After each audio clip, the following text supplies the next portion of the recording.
Dr. Steve Pechenik, and this is Steve Talks.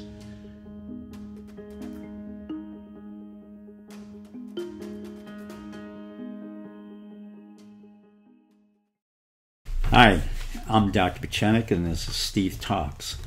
Today I'd like to talk about something that's very personal to me, and that is the fact that Asian Americans have been discriminated against in all of the Ivy League schools. Now, for many of you that may not sound serious. To me that's quite serious, because it recapitulates the experience I had as a Jew 30 years ago. So nothing has really changed at Harvard, Princeton, Yale, or Cornell. Let me give you the facts and statistics concerning Asian Americans. They are about 160 points above any of the whites who apply to Cornell, Harvard, or Yale at the SAT level and the PSAT. What that is considered in the Ivy League school, that is considered the Asian tax. That means in order to just apply as an American Asian, that means you have to score between 140 and 160 points higher on the SAT, PSAT. On top of that, you have to be at the top of your class, you have to have a 4.0, and you have to do something exceptional, like be a flautist in the orchestra or the director of the orchestra and the head of the debating society. Apparently, the New York Times talked about one young man who didn't get into Harvard, Yale, Princeton, and Cornell because he was all of those things, and he was disappointed because he believed in the American meritocracy.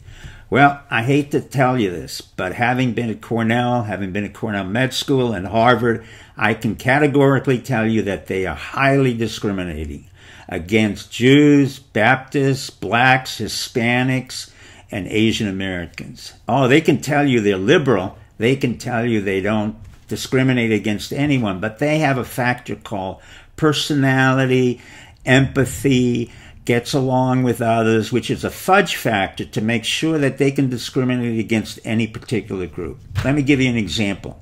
In the class of 2021 at Harvard, you will have approximately 14% blacks, 12% Hispanics, and 21 to 22% Asian Americans.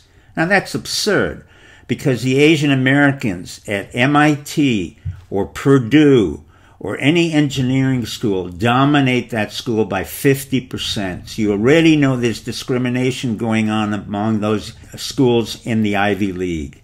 I happen to know that's true. When I went to Cornell in 1960, graduated in 1964, there were fewer than 10% of the Jews in a class of over 1,000. Now, how do I know that? Because we were rushed the second year by fraternities. And if you were rushed by a Christian fraternity, which I was not allowed to go to them because I was Jewish. But it ended up, I didn't really care to go to any fraternity. The point of the fact was, at that particular point in time in 1960s, I had won a New York State Regent Scholarship. So 800 out of 2 million people in New York State, we could decide where we wanted to go. So Cornell had no choice in my being and selecting them to be my school. I really learned very little at Cornell. 4 years was a waste of time. I learned nothing about general education. I learned nothing about pre-medicine. But I went through the kabuki of the school. Then, in order to go to Cornell University Medical College, which was #1 in anti-Semitism in New York City at Cornell University Medical School, or New York Hospital, I again scored high on the New York State Medical and Dental Regency exam, so I really came in again with my own scholarship and my own tuition. So I could choose them. The point of fact in this whole system is that you, an Asian American or Hispanic or black, you have to game the system of education. You're not going to learn anything. What you have to do is get the grades and control the process in which you're in.